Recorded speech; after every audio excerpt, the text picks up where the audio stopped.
ओम शांति। 16 सितंबर 2022 प्रातः मुरली। ओम शांति। बाप दादा मधुबन बाबा ने सुनाया। आज मीठे बच्चे, ये पूज्य और पुजारी ज्ञान और भक्ति का वंडरफुल खेल है। तुम्हें अब फिर से सतो प्रधान पूज्य बनना है। पतित पने की निशानी भी समाप्त करनी है। मीठे बच्चे, ये पूज्य और पुजारी ज्ञान और भक्ति का वंडरफुल खेल है। अब तुम्हें फिर से सतो प्रधान पूज्य बनना है। पतित पने की निशानी भी समाप्त करनी है। प्रश्न है, बाप जब आते हैं तो कौन सा एक तराजू बच्चों को दिखाते हैं? उत्तर, ज्ञान और भक्ति का तराजू, जिसमें एक पल्ला है ज्ञान का, दूसरा है भक्ति का। अभी ज्ञान का पुर हल्का है, भक्ति का भारी है। धीरे धीरे ज्ञान का पुर भारी होता जाएगा। फिर सतयुग में केवल एक ही पुर होगा, वहाँ इस तराजू की दरकार ही नहीं है। न ज्ञान है न भक्ति है। ओम शांति। रूहानी बाप मीठे मीठे रूहानी बच्चों को ज्ञान और भक्ति का राज समझा रहे हैं। ये तो अभी बच्चे जानते हैं कि बरोबर बाप आए हुए हैं और हमको फिर से पूज्य देवी देवता बना रहे हैं। जो आसुरी संप्रदाय बन गए वह अब फिर से दैवी संप्रदाय बन रहे हैं। अर्थात अब भक्ति का चक्र पूरा हो गया। ये भी अब मालूम हुआ है कि भक्ति कब से शुरू हुई है, रावण राज्य कब से शुरू हुआ है, कब पूरा होता है। बाबा ने कहा ये सब बातें तुम बच्चों को अभी पता चला है। फिर राम राज्य कब से शुरू होता है? तुम बच्चों की बुद्धि में वर्ल्ड की हिस्ट्री ज्योग्राफी है। बरोबर 4 युग हैं। अभी संगम युग का चक्र व ड्रामा चल रहा है। ये हम सब बच्चों की बुद्धि में बैठा है। किसकी बुद्धि में बैठा है? हम प्रजापिता ब्रह्मा मुख वंशावली ब्राह्मणों की बुद्धि में बैठा है, और दुनिया में किसी की बुद्धि में नहीं बैठा है। किसका नाम तो कहेंगे ना, सिवाय ब्राह्मणों के और कोई नाम नहीं निकाल सकते। बाबा ने कहा सिवाय ब्राह्मणों के और किसी का नाम नहीं निकाल सकते। ये खेल ही ऐसा बना हुआ है। बाबा कहते ये खेल ही ऐसा बना हुआ है। ब्राह्मण फिर देवता क्षत्रिय, ऐसे ये चक्र फिरता ही रहता है। पहले ब्राह्मण, और संपूर्ण जो ब्राह्मण बन जाता वही सतयुग का देवता, वही क्षत्रिय, वही फिर वैश्य, और फिर वही शूद्र।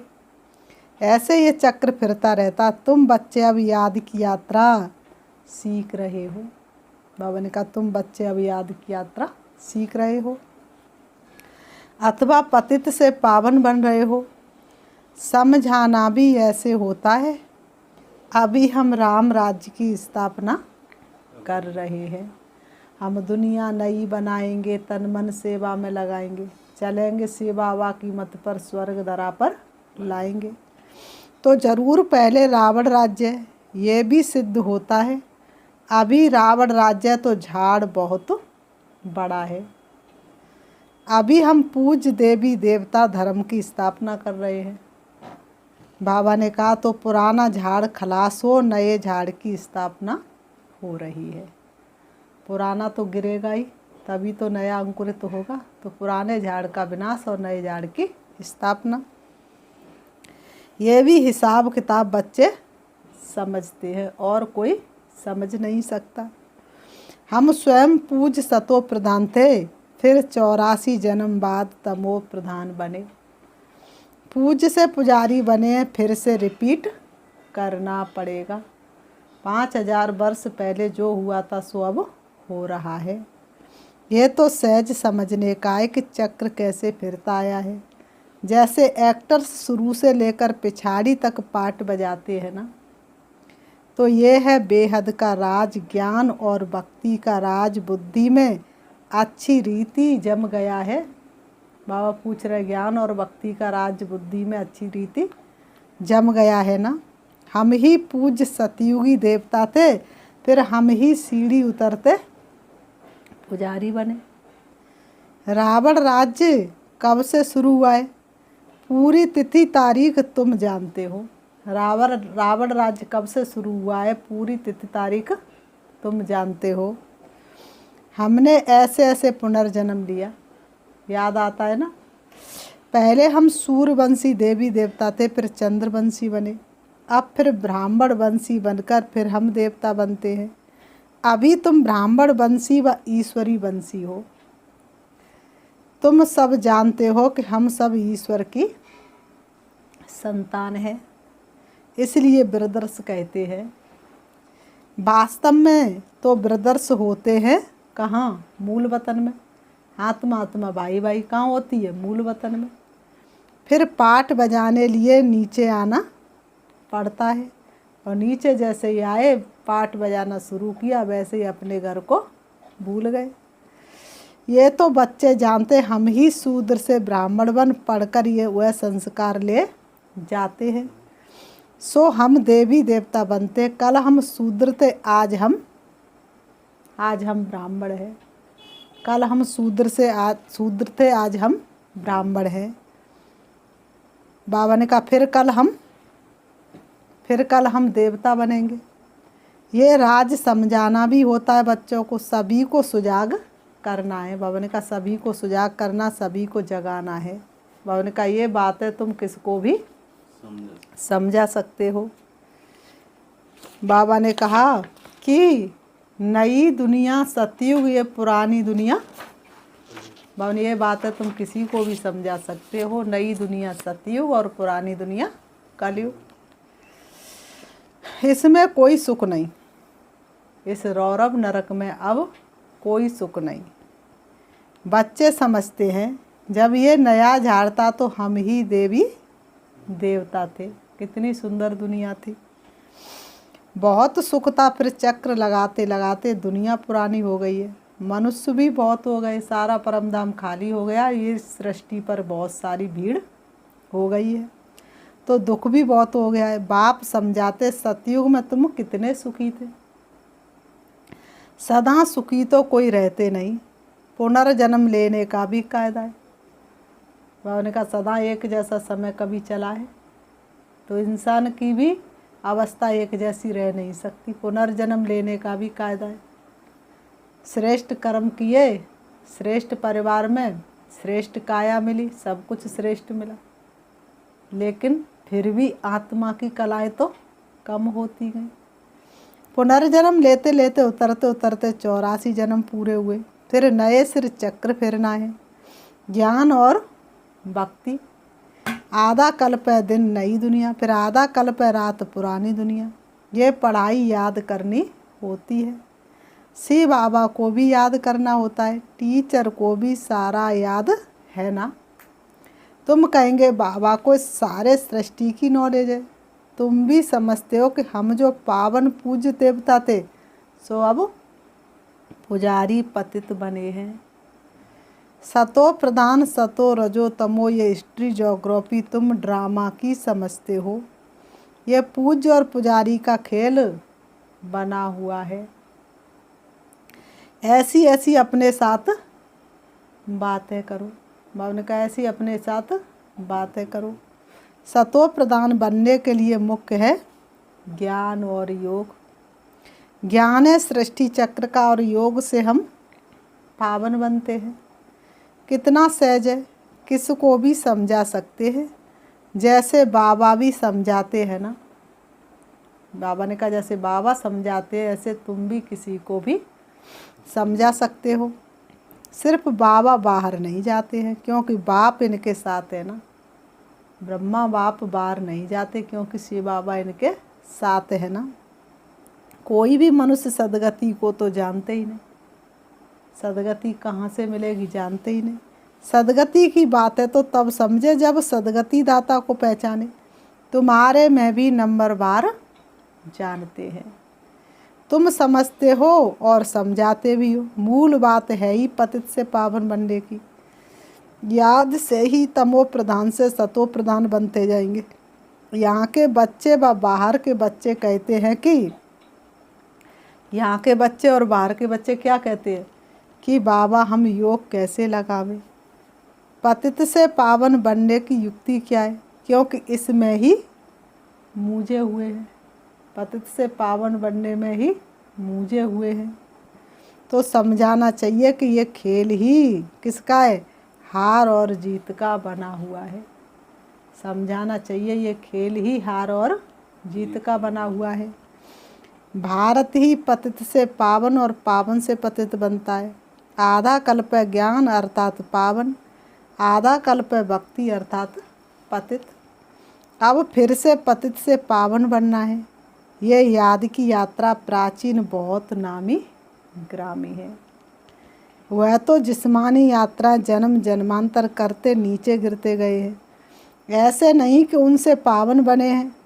पावन बनाने वाला है ही एक बाप। पतित से पावन बनाने वाला है ही एक बाप। वह एक ही बार आते हैं। शिव बाबा का पुनर्जन्म नहीं कहेंगे। शिव बाबा का पुनर्जन्म हो तो फिर जन्म मरण से कौन निकाले? तो शिव बाबा का पुनर्जन्म नहीं कहेंगे। मनुष्य को ही 84 जन्म के चक्र में आना है। बाबा कहते ये कहानी बहुत ही सहज है। बाबा ने कहा 84 जन्मों की कहानी बहुत ही सहज है। सिर्फ कैरेक्टर ज़रूर बदलना चाहिए। बाबा ने कहा पतित से पावन बनेंगे, कैरेक्टर बदलेंगे तभी तो सतयुग के महाराजा महारानी बनेंगे। जब देवताएं थे तो तुम्हारा फर्स्ट क्लास कैरेक्टर था, फिर धीरे धीरे तुम्हारा कैरेक्टर बिगड़ता गया। रावण राज्य में तो अभी बिल्कुल ही बिगड़ गया है। आधा कल्प भक्ति मार्ग में पतित बनने से हाहाकार मच गया है। पावन शिवालय से फिर पतित वैश्यालय बन जाता है। बाबा कहते पावन शिवालय से फिर पतित वैश्यालय बन जाता है। रावण ने जीत पाली, कोई कोशिश ही नहीं करते कि राम राज्य कैसे बने, और करे भी कोशिश तो बिना बाप के राम राज्य को कोई ला भी कैसे सके। बाप को ही आना पड़ता, ये भी ड्रामा बना हुआ है। रावण राज्य में हम गिरते आए, अब फिर चढ़ना है। बाप आकर जगाते हैं क्योंकि सब भक्ति में सोए पड़े हैं। बाप आए हैं तो भी सोए पड़े। कहते ना भगवान उतर आए तो भी हम नहीं मानेंगे, भगवान धरती पर आया है तो भी सोए पड़े हैं। बाप आते ही है पिछाड़ी में, जबकि सब अज्ञान नींद में सोए हैं। जैसे बाप ज्ञान का सागर है, सृष्टि के आदि मध्य अंत को जानते, तुम भी जानते हो। गागर में मन के मेरे सागर को भर दिया। तो जैसे बाप जानते वैसे हम भी जानते हैं। इतने सब बच्चे बाप से सीखते हैं ना, इतने सब बच्चे बाप से सीखते हैं ना। एक बाप से सीखकर फिर वृद्धि को पाते हैं। कल्प पहले भी तुमको मनुष्य से देवता बनाया था, अभी भी तुमको ज़रूर बनना है। फिर कोई हल्का पुरुषार्थ करते, कोई फिर तीखा करते। फिर कोई हल्का पुरुषार्थ करते तो कोई तीखा करते हैं। नंबरवार तो है ना, बाबा कहते नंबरवार तो है ना। कोई की डल बुद्धि है, कोई की बहुत मंद बुद्धि होती है। कितना भी ट्यूशन पढ़ाओ, कितने भी अच्छे कॉलेज में पढ़ाओ, फिर भी नहीं पढ़ पाते। ऐसे ये पढ़ाई है। उस स्कूल में भी नंबरवार तो होते हैं ना। उस पढ़ाई में तो BA MA आदि की कितनी क्लास होती है, कितने मनुष्य पढ़ते। सारी दुनिया में कितने MA पढ़ते होंगे। जो भी भारतवासी है कितने समय से पढ़ते। कोई टीचर बनते, कोई क्या बनते। पढ़ने के बाद कोई टीचर बनते तो कोई क्या बनते। आजीविका करते रहते। अच्छा मर गया फिर नए सिर से जन्म ले पढ़ना पड़े, और ये पढ़ाई तो 21 जन्मों तक साथ चलेगी। वहाँ सतयुग में MA आदि की पढ़ाई नहीं, कोई इतिहास ही नहीं। इतिहास कब से शुरू होता है? द्वापर युग से। तो सतयुग में MA आदि की पढ़ाई नहीं। ये ड्रामा में अभी की नूद है जो पढ़ते हैं, फिर कल्प बाद पढ़ेंगे। वहाँ ये किताब आदि कुछ भी नहीं होती है। सतयुग त्रेता में किताब आदि राजकुमार खुशी खुशी से शिक्षा लेने के लिए जाते हैं। जो भक्ति मार्ग में होता हुआ ज्ञान मार्ग में नहीं होता है। भक्ति मार्ग में वह पढ़ाते आए हैं जो पास्ट हुआ। बाप ने बताया है कब से राम राज्य कब से रावण राज्य होता है, फिर हम कैसे नीचे उतरते गए। तुम्हारी बुद्धि में ये सब राज अच्छी तरह बैठ गया है। तुम्हें अब पुरुषार्थ करना ऊंचे तो ऊंच बनने का, परंतु राजाई में सब एक जैसे बन नहीं सकते। राजाई में सब एक जैसे नहीं बन सकते। कोई तो अच्छी रीति पुरुषार्थ करते पावन बनने के लिए, दैवी गुण धारण करते। तुम्हारा ईश्वरी रजिस्टर भी है। अपनी जांच करनी है कि हमारे में कोई अवगुण तो नहीं है। तुम्हें खुद का खुद ही टीचर बनना है। गाते हम निर्गुण हारे में कोई गुण नहीं, आप ही तरस पड़ोई। अब कैसे तरस पड़े, वो तो तुम्हारी पुकार सुन के आ गया। सब समझते हमारे में अवगुण है। जब हमारे में सब गुण थे तो हम सर्वगुण संपन्न थे, 16 कला संपूर्ण थे। उन्हों का राज्य था, चित्र भी है, वहाँ ये मंदिर आदि नहीं होंगे। कहाँ? सतयुग त्रेता में। बाबा ने कहा मंदिर आदि नहीं होंगे। वहाँ भक्ति मार्ग का चिन्ह भी नहीं होगा। सतयुग त्रेता में भक्ति मार्ग का चिन्ह भी नहीं होगा। भक्ति मार्ग में फिर ज्ञान का रंचक मात्र चिन्ह नहीं है। बाबा ने कहा ये भी तुम नंबरवार जानते हो। जो अच्छी रीति पढ़कर धारण करते हैं तो क्वालिफिकेशन भी आती रहती है। दिल में आता है कि बाप जिससे हम विश्व की बादशाही लेते उनका कितना मददगार बनना चाहिए। भक्ति मार्ग में भगवान से कैसे कैसे वायदे किए, चाहे अग्नि में जलना हो, चाहे कांटों पर चलना हो, चाहे छोड़ के देश निकलना हो। तो बाबा ने कहा भगवान धरती पर आया तो उसका मददगार बनना चाहिए। हमें ईश्वरी संतान, बाप आए ही हैं सबको सुखदाई बनाने, कभी कोई को दुख नहीं देते। श्री बाबा किसी को दुख देते हैं क्या? बच्चों को इतना ऊंच बनना है, बाबा बार बार समझाते हैं अपने पास नोट रखो, किसको दुख तो नहीं दिया। बाप सबको सुख देते हैं, हम भी सुख देवे। सुखों का है सागर बाबा, तो तुम बच्चों को भी सुखों का सागर बनना है। ये जीवन ही बाबा की सर्विस में लगाई है ना, बहुत मीठा बनने की कोशिश करनी है। कोई उल्टा सुल्टा बोले भी तो तुम शांत कर दो, सबको सुख दो। सबको सुख का रास्ता बताना तो शांति धाम सुखधाम के मालिक बने। सुखदाई बनना है, क्योंकि बाप सदा सुखदाता है ना, सबके दुख दूर कर लेते हैं। बुद्धि में आता है हम बहुत सुख देने वाले थे। हम जब सुख में थे तो विकार का नाम निशान नहीं था, काम कटारी नहीं चलाते थे। सतयुग में कोई दुखी नहीं बनाते हैं। बाप फिर भी बच्चों को कहते हैं अपने को आत्मा समझो, आत्मा को ही पावन बनना है। आत्मा में कोई पतित पने की निशानी ना रहे, इतनी पवित्र बन जाए। दिन प्रतिदिन तुम उन्नति को पाते रहेंगे। नंबरवार पुरुषार्थ अनुसार राजा ही पाई थी, वही फिर पाने का पुरुषार्थ कर रहे हो। देखते रहते हो कि कौन कौन कितना पुरुषार्थ करते हैं, कितने को हम सुख देते हैं। बच्चे जानते हैं कि सतयुग में हम कोई को दुख नहीं देंगे। कम पुरुषार्थ करेंगे तो सजाएं खाकर कम पद पाएंगे। बेइज्जती होती है ना, पावन का बेइज्जती होती है ना। कोई बच्चे तो बहुत सर्विस करते हैं, म्यूजियम प्रदर्शनी में कितनी मेहनत करते हैं, दिन रात एक कर देते हैं सर्विस के लिए। ये प्रदर्शनियाँ म्यूजियम आदि भी वृद्धि को पाएंगे। तराजू में ये ज्ञान का तरफ भारी होता जाएगा। एक तरफ है ज्ञान, दूसरे तरफ है भक्ति। इस समय भक्ति का पड़ला बहुत भारी है। चारों तरफ वक्त ही वक्त दिखाई देंगे। एकदम नीचे पड़ जाता है, बहुत वजन भारी होकर एकदम तले में चले जाएंगे ना। बाबा कहते उसमें जैसे 10 शेर, उसमें ज्ञान का 1 पाव पड़ा है। भक्ति 10 शेर और ज्ञान 1 पाव, तो वो ज्ञान का पल्ला बहुत ऊंचा उठ गया और भक्ति का बहुत नीचे चला गया, बहुत भारी है। फिर ज्ञान का एक तरफ भारी हो जाएगा।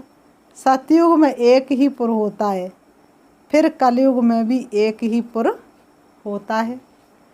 संगम पर 2 पुर हो जाते हैं। कलयुग में भी भक्ति है, पर संगम पर 2 पुर हो जाते, ज्ञान और भक्ति। बाबा ने कहा ज्ञान के पुर में कितने थोड़े हैं, कितना हल्का है, फिर वहाँ से ट्रांसफ़र हो इस तरफ बढ़ते जाएंगे, तब भक्ति खत्म हो जाएगी, फिर एक ज्ञान का पुर रह जाएगा, 2 पुर होंगे ही नहीं। बाप आकर तराजू में दिखाते, कम जास्ती भी होता रहता है, कब उस तरफ कब इस तरफ भरतू हो जाते हैं। ज्ञान में आकर फिर भक्ति के पुर में भरतू हो जाते हैं। जो पक्के हुए वह तो जानते स्थापना जरूर होनी है।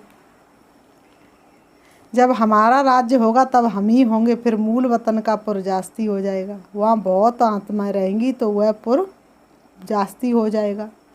फिर आधा कल्प बाद द्वापुर से आते रहेंगे। इस रीति सृष्टि का चक्र फिरता रहता है। बाबा कहते हैं इस रीति सृष्टि का चक्र फिरता ही रहता है, कभी रुकता नहीं। जब पतित है तब तराजू की दरकारी नहीं, तराजू की दरकारी तब होती है जब बाप आते हैं, बाप तराजू ले आते हैं। झाड़ का ज्ञान भी तुम्हारी बुद्धि में है। पहले कितना छोटा झाड़ फिर वृद्धि को पाता रहता है। सब पत्ते सूख कर ख़त्म हो जाते। आज तो भक्ति के पत्ते भी सूख कर ख़त्म हो गए। भक्तों की भावना भी अपने इष्ट देवों से हट गई। अब तो हमारे इष्ट देव हमारी मदद नहीं कर रहे। फिर रिपीट होता है। पानी मिलने से फिर छोटे छोटे पत्ते वृद्धि को पाते, फल देते। हर वर्ष झाड़ खाली होगा। वृक्ष के पत्ते हर वर्ष झड़ जाते, फिर बरसात होती फिर हरे भरे हो जाते। सब कुछ नया होगा। अभी देवी देवता धर्म वाला एक भी नहीं है। थे जरूर, उन्हों का राज्य था, परंतु कब ये भूल गए हैं। तुम ब्राह्मणों का कुल भी दिन प्रतिदिन वृद्धि को पाता जाता है। तो ऐसे ऐसे इस ज्ञान को मंथन करके धारण करते रहो और समझाते रहो।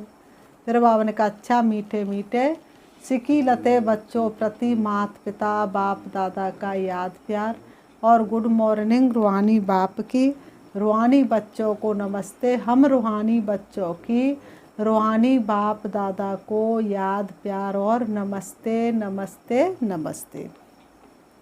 धारणा के लिए मुख्य सार नंबर 1, ये जीवन बाप की सेवा में लगानी है, बहुत बहुत सुखदाई बनना है।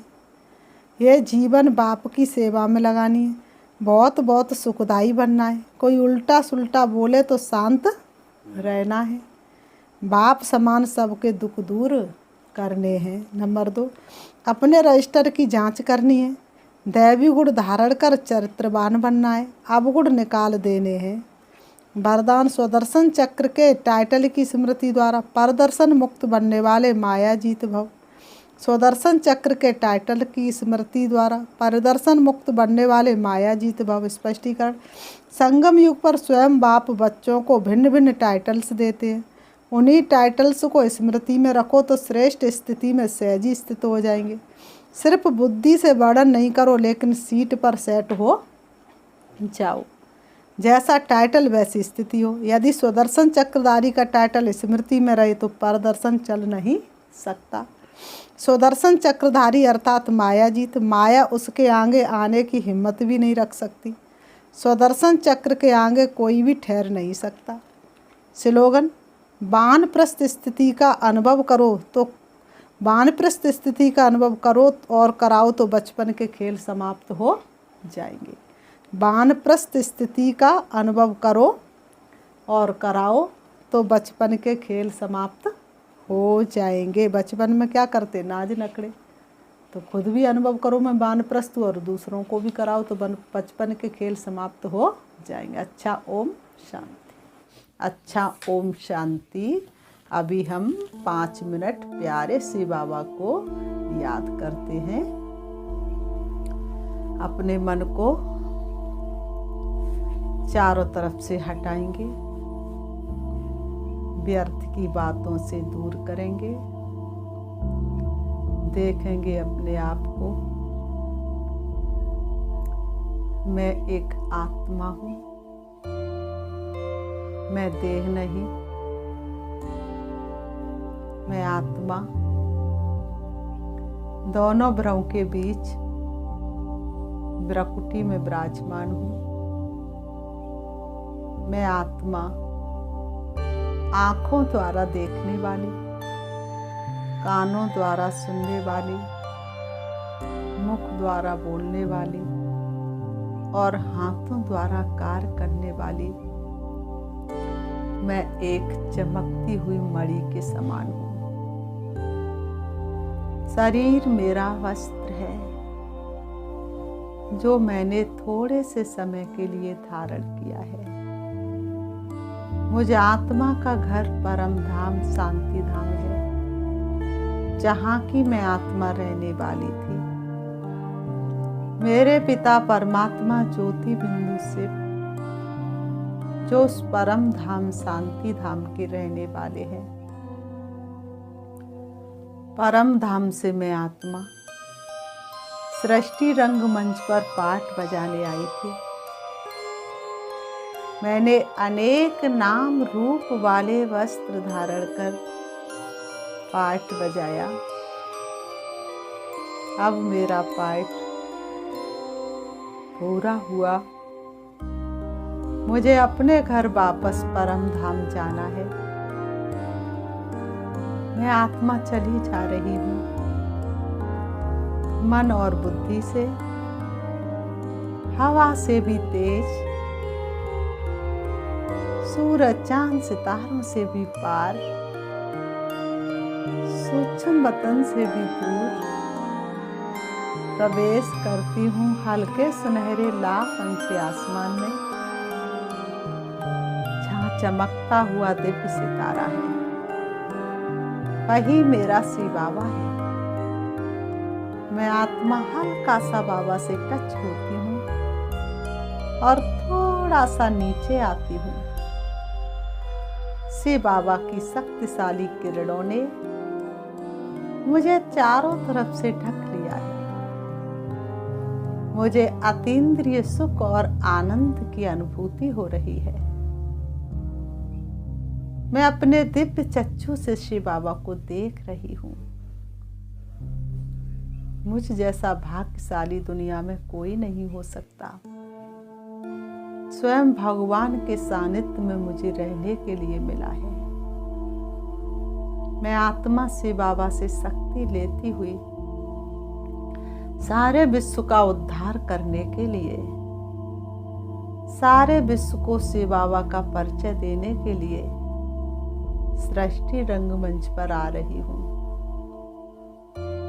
परम धाम से नीचे, सूक्ष्म वतन से भी नीचे, तारागढ़ से भी नीचे, चंद्रमा से भी नीचे, सूरज से भी नीचे आ रही हूँ।